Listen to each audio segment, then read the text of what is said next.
संसदीय चुनाव आ गई, आप कांग्रेस जन किन नीतियों पे और मुद्दों पे लड़ाई लड़ रहे हैं?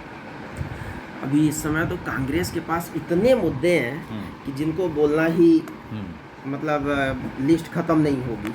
बशर्ते ये ज़रूर है कि अभी यदि अब एक आध दो मुद्दों की बात करें तो भारतीय जनता पार्टी द्वारा जो देश में झूठ परोसा जा रहा है, हम उन्हीं मुद्दे पे चुनाव लड़ेंगे और चुनाव जीतेंगे जी। भोपाल की बात करें तो भोपाल में जैसे हर व्यक्ति बोलता है भारतीय जनता पार्टी का कि 70 साल में क्या हुआ, 70 साल में वो चीज़ें हुई जो देश के लोगों को ज़रूरत थी। लेकिन अभी जो 2014 के बाद हो रहा है तो वो हो रहा है जो देश के लोगों को ज़रूरत नहीं थी। साक्षात उदाहरण के तौर पर भारतीय जनता पार्टी का कार्यालय बनना और भारतीय जनता पार्टी के कार्यालय की जगह ना होने के लिए आरटीओ ऑफिस को मेन जगह से हटाकर बाईपास जैसी जगह पर फेंक देना, ये इनका निजी स्वार्थ दिखाता है। उसके बावजूद अभी आपने बहुत सारे राष्ट्रीय लेवल के मुद्दे देखे होंगे, वो तो हैं जो जग जाहिर है। लेकिन यदि हम हबीबगंज स्टेशन की बात करें, जिनका नाम इन्होंने रानी कमलापति कर दिया है, यदि वहाँ की बात करें तो आज 2 साल पहले वहाँ पर बहुत सारी जगह हुआ करती थी जो शासन प्रशासन की थी। अभी वर्तमान में वो पूरी जगह बंसल के नाम से हो गई है। पूरी जगह बड़ी बड़ी बिल्डिंग बनने लगी हैं। यदि हम वहाँ गाड़ी पार्किंग करने जाएं तो उसका 50 रुपये पर घंटे के हिसाब से चार्ज लगने लगा है। तो ये भारतीय जनता पार्टी की देन है। हाँ, इस तरह की नीतियाँ कांग्रेस कभी नहीं रखी है। भारतीय जनता पार्टी कहती है कि 70 साल में हुआ क्या। हम भोपाल के अंदर गवर्नमेंट हॉस्पिटल की बात करें, चाहे आपने जिक्र किया कि उसने कि एक व्यवसायी को सारी जगह दे दी, हाँ, तो इससे नुकसान क्या हो रहा है जनता को? नुकसान क्या नहीं हो रहा है जी। आप ये बतलाएं कि यदि कांग्रेस भी ऐसे ही बात करती कि क्या नुकसान हो रहा है, तो जो रोड सड़क भोपाल लोकसभा के अंदर जितनी भी चौड़ीकरण हो रहा है, यदि दोनों साइड एक बार डामर डालने के लिए किसी कॉन्ट्रैक्टर को दे दिया जाता कि इसको कंक्रीट कर दो, मजबूत रोड कर दो और आजू बाजू की जगह तुम्हारी है, इसमें दुकान बना लेना, तो क्या आज चौड़ीकरण ये भारतीय जनता पार्टी के लोग जो दावा करते हैं कि मेरी ये विकास है, तो ये कर पाते, कर लेते क्या? जब वो नहीं कर पाते तो आप बतलाइए, हबीबगंज के जो चौतरफा अभी इस तरह से ये करके और एक लिमिटेड कर दिए हैं उस स्टेशन को, तो कैसे मान लो कि ये जनहित में है? मतलब निजीकरण करना स्टेशन का जनहित में नहीं था? नहीं, ये कहीं भी नहीं है। पहले एक बैच मिलता था जो कुली होता था और हमारा सामान लेके जाता था, लेके आता था, शासन प्रशासन का उसके ऊपर अंकुश होता था। आज उस बैटरी वाली गाड़ी पर शासन प्रशासन का अंकुश हट गया है। वो बैटरी वाली गाड़ी पे जितना टैक्स बंसल ग्रुप लगाता है, उतना एक व्यक्ति पे वो टैक्स फिर जो सामान लाने ले जाने के लिए व्यक्ति जा रहा है उस पे लगा रहा है। क्या ये सीमित समय के लिए है या लंबे समय के लिए ये दिया गया है? अब ये तो भगवान मालिक है कि ये कब तक का है। यदि हमारी सरकार आती है तो इसको हम सीमित समय तक के लिए बोल सकते हैं, और यदि हमारी सरकार नहीं आती है तो फिर जब तक मतदाता चाहेगा तब तक वो टैक्स देता रहेगा। ये तो हो गया जगहों का इस्तेमाल जो पार्टी द्वारा की जा रही है। जी, अन्य कौन से मुद्दे आपको लग रहे हैं महत्वपूर्ण है?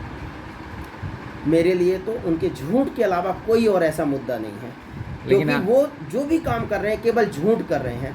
आप हमें बतलाइए, कोई देश का प्रधानमंत्री हिंदू के लिए होता है, मुसलमान के लिए होता है, सिख के लिए होता है, ईसाई के लिए होता है, कि भारतवर्ष के यदि प्रधानमंत्री है तो भारतवर्ष के मानव के लिए, हर जीव के लिए, हर निर्जीव के लिए, जो देश हित में हो, जनहित में हो, उसके लिए होता है।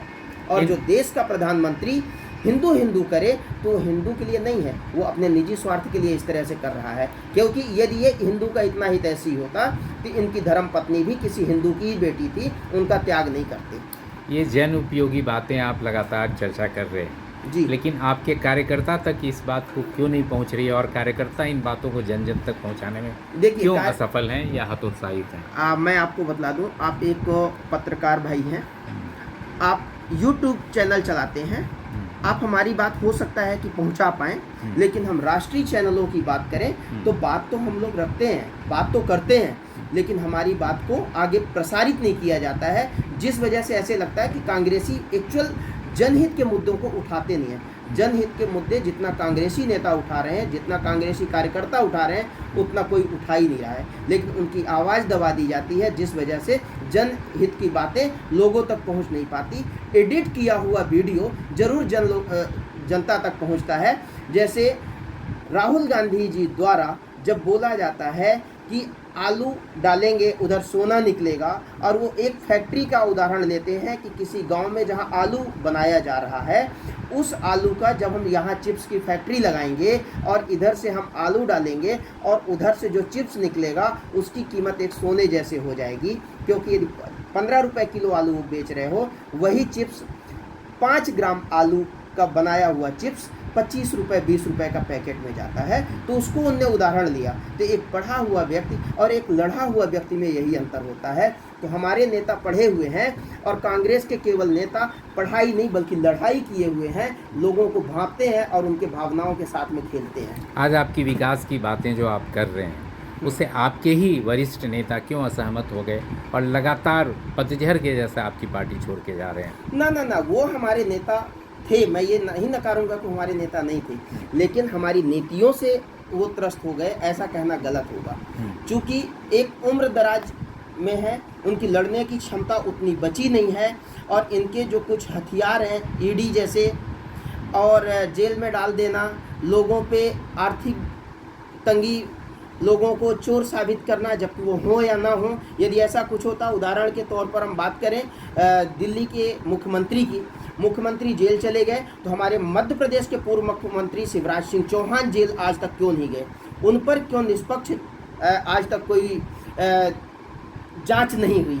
व्यापम घोटाला से बड़ा देश का कोई घोटाला नहीं था, लेकिन उसकी बात क्यों नहीं होती? और वो आज लोकसभा चुनाव क्यों लड़ रहे हैं? चलिए ठीक है, आपको लगता था कि आपके पार्टी के थे, आपका सपोर्ट करना काम था, तो कम से कम विदिशा क्षेत्र में जो वो चुनाव लड़ रहे हैं, तो एक निष्पक्ष व्यक्ति को उसको आप प्रत्याशी के रूप में उतारते, तो मैं मानता कि आपकी करनी और कथनी एक जैसी है। आप लगातार जो केंद्रीय एजेंसी है उन पे आप कह रहे हैं, लेकिन सरकार कहती है वो लोग स्वतंत्र हैं, निष्पक्ष रूप से प्रमाण होने पर ही कार्रवाई होती है। तो इन पे क्यों नहीं हुई, मैं ये पूछ रहा हूँ ना, निष्पक्ष की। आपको लगता है क्या कि मध्य प्रदेश में ये गलत नहीं हुआ है? अभी पटवारी घोटाला हुआ, पटवारी भर्ती को लेकर कितना उछला, उस पर चर्चा, उसमें ईडी क्यों नहीं आई? इनके पास जब ये चुनाव लड़ते हैं तो अपनी संपत्ति का ब्यौरा देते हैं, उसके अगले 5 साल बाद उनके संपत्ति का जो रहता है मापदंड वो बढ़ जाता है, जबकि उनका लड़का कुछ करता नहीं है, वो अरबपति बन जाता है। तो इस पर ईडी क्यों छापा नहीं मार रही है? और जिनको आप बोलते हो कि माफ़ करो महाराज मेरा नेता शिवराज, वो जब आपकी सत्ता मध्य प्रदेश में नहीं आती, फिर उसको ही आप अपनी पार्टी में ले रहे हो, उसको ही आप इतना बड़ा मंत्रालय दे रहे हो, उड्डयन विभाग जैसा। तो हम क्या समझें? आपकी करनी और कथनी एक जैसी है। चलिए, आप वरिष्ठ नेता हैं, लंबे समय से समाज में सक्रिय हैं, अपने कार्यकर्ताओं को क्या अपील करना चाहेंगे आने वाले चुनाव को लेकर? मैं तो अपने कार्यकर्ताओं को यही कहूँगा कि कर कमाई नेक बंदे, मुफ्त खाना छोड़ दे, झूठा है संसार सारा, दिल लगाना छोड़ दे। और तुम जिस तरह से कांग्रेस पार्टी में समर्पित हो, निश्चित है कि आपकी करनी और कथनी देश हित में है, और पार्टी देश में केवल कांग्रेस पार्टी ऐसी पार्टी है जो जनहित की बात करती है, जाति और धर्म की बात नहीं करती है। तोड़ मड़ोड़ कर भले उसे अल्पसंख्यकों से जोड़ दिया जाए, लेकिन दिग्विजय सिंह जैसे नेता, और देश में बहुत सारे ऐसे नेता हैं जो समाज सेवा किए हैं, गांधी परिवार जैसे लोग जो अपने पूरे परिवार को ख़त्म कर चुके हैं, आप उनके साथ में जुड़े हैं। निश्चित है कि आपके पुण्य कर्म रहे होंगे। आप ईमानदारी से, निष्ठा के साथ में लगे रहिए, आज नहीं तो कल आपका समय आएगा, और आप अपने प्रत्याशी के हित में अधिक से अधिक मतदान कराने के लिए प्रयासरत रहें। बहुत बहुत धन्यवाद। चलिए, बहुत बहुत धन्यवाद। एक बार नाम फिर से बता दें। ज्ञानेंद्र दुबे जी, हुजूर विधानसभा से, जी, बहुत लोकसभा भोपाल। बहुत बहुत धन्यवाद।